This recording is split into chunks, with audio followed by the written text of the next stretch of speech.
Okay.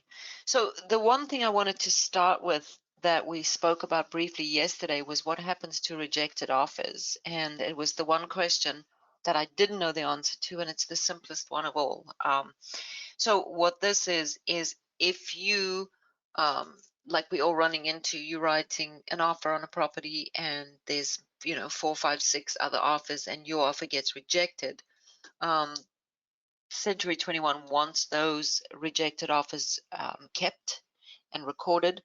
And literally, all you do is you send it to your admin. So, like mine would be C21 Middleton at skyslope.com. So, if you were in Kenosha, it would be C21 Kenosha at skyslope.com. So, C21, your office at skyslope.com, and then it goes to the admin and they'll put it in a file just so that we have records for the future. It's always good to have accountability and, make sure everything was done properly. So yeah, that's where it goes. Super simple. But today we were going to look at Digisign, and obviously we're back on the main dashboard. We click on Digisign, and I like to start at the top, which will bring you into the same spot where I am now. But anyway, um, these are items that I've already sent and had signed. So once you send documents out for signatures, you've got them all completed in zip forms. You bring them in, they've been out for signatures, they will come back in here. So from here you can look at them. You can this is to create a template, but if I click on here, I can see the document that was sent out, how it was filled in, and I can download it and I can send it to the other agent. This is actually one that I'm working on to create a template so that we can do the online condition reports. This is obviously the Wisconsin one. I don't know the others, but I'm working at that. You can do it online, which is pretty cool. But it's a little bit of a challenge right now. So X out of it here. So all your documents will come back here. But if we want to create a new envelope to start, so all your documents have come in, or you've got your documents from zip forms, they're in your, you've saved them in a file, but you need your potential buyer or seller to sign them. You can do this two ways. We don't have a transaction yet because these are not documents that are part of an existing transaction. It's hopefully a new one. So we have the option, we can say no property, and you click up here, and then we can upload whatever we need signed. So I'm going to come in here, and I'm going to pull in the affiliated business arrangement and pop it in there. And you'll see over here it says choose template. So I've already made a template so that all my signatures and everything are in place. So I'm going to go over here and choose the template. Look through all of my templates. Here's my business disclosure. Apply it, and we're done. So we go on to next. And you can see when I set up the template, I said there could be potentially 2 sellers or 2 buyers. And I know I don't have to sign it as the agent. So I'm going to choose, say this is the seller, and we only have 1 seller. So we can remove all the other signers here. And you'll see the only person who needs to be signing anything is myself as the seller.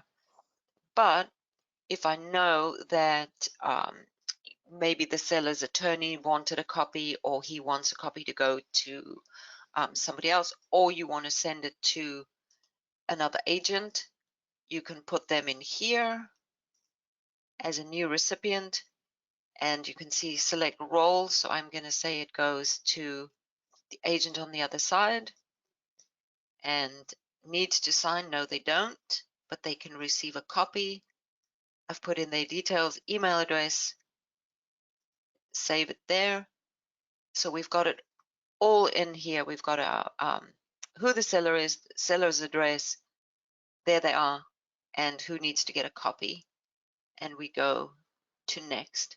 If you suddenly realize you've deleted too many and you need somebody else to sign it, you go over here and you can add another signer group.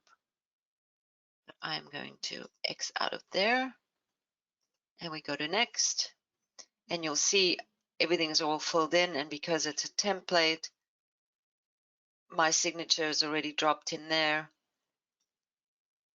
and the date and time is there.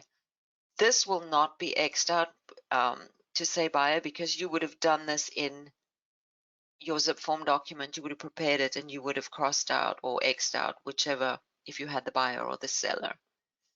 And literally we're going to say send, and I'm going to say affiliated business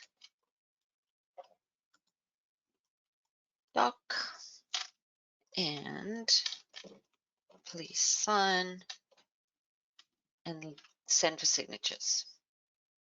And it's done. It's gone. It's gone out, and it should have arrived, or it will be arriving in my inbox in about a second. And it's literally that simple to get it signed. So the other way of doing it is, if you have a transaction, we're going to look at this one. We're going to say, oops, we've got a new document that needs signing for this one. And I'm going to write an amendment. I've got the amendment. It needs to be signed. Go back to Digisign, new envelope. And this one, we're going to say, oh, it's this one. We want to send an amendment here. We're going to select the property. We're going to choose one of these. Are the documents that are already up on this file that we uploaded into the checklist yesterday. If I suddenly realize I uploaded the document but I didn't have a signature, I can choose that one.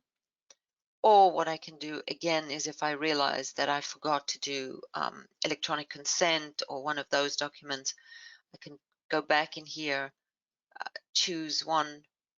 Let's say, let's grab a new offer.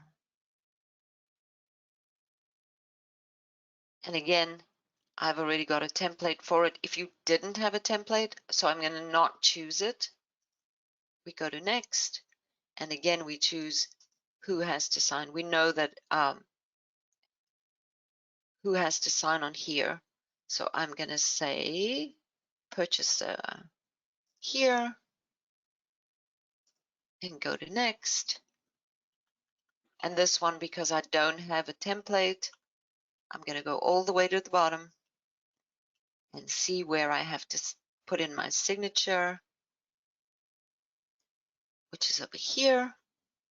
So we're going to go for full signature, click it there,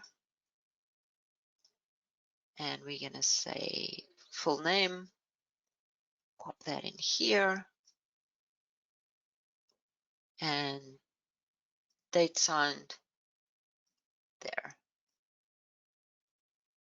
And we know it's John, the buyer, number 1. Everything's there. And we hit send. And again, in the subject line, you'll have the property address. So you can say, please sign. And we would send it out for signatures. I don't want to send it because I don't know where it's going to go based on the address that I put in. And that is literally Digisign. It's really, really simple. Next week, I'm going to do zip forms, and you can do signatures in zip forms. It's not a lot different, but what happens is that your clients on the other side have to create a password, and a lot of people don't like that. I don't mind either way. For me personally, I think it's quicker for me to do all my signatures in zip forms with my documents, get them all out. But a lot of people prefer to have it all in Digisign so that when it comes back, you know that it's already in Skyslope and it's all there, and it speeds up your process. Completely a matter of choice. And because we'll do it next week, you can decide from next week which one you prefer to do. That, I'm going to quickly unmute you and see if there are any questions that have come up from this one.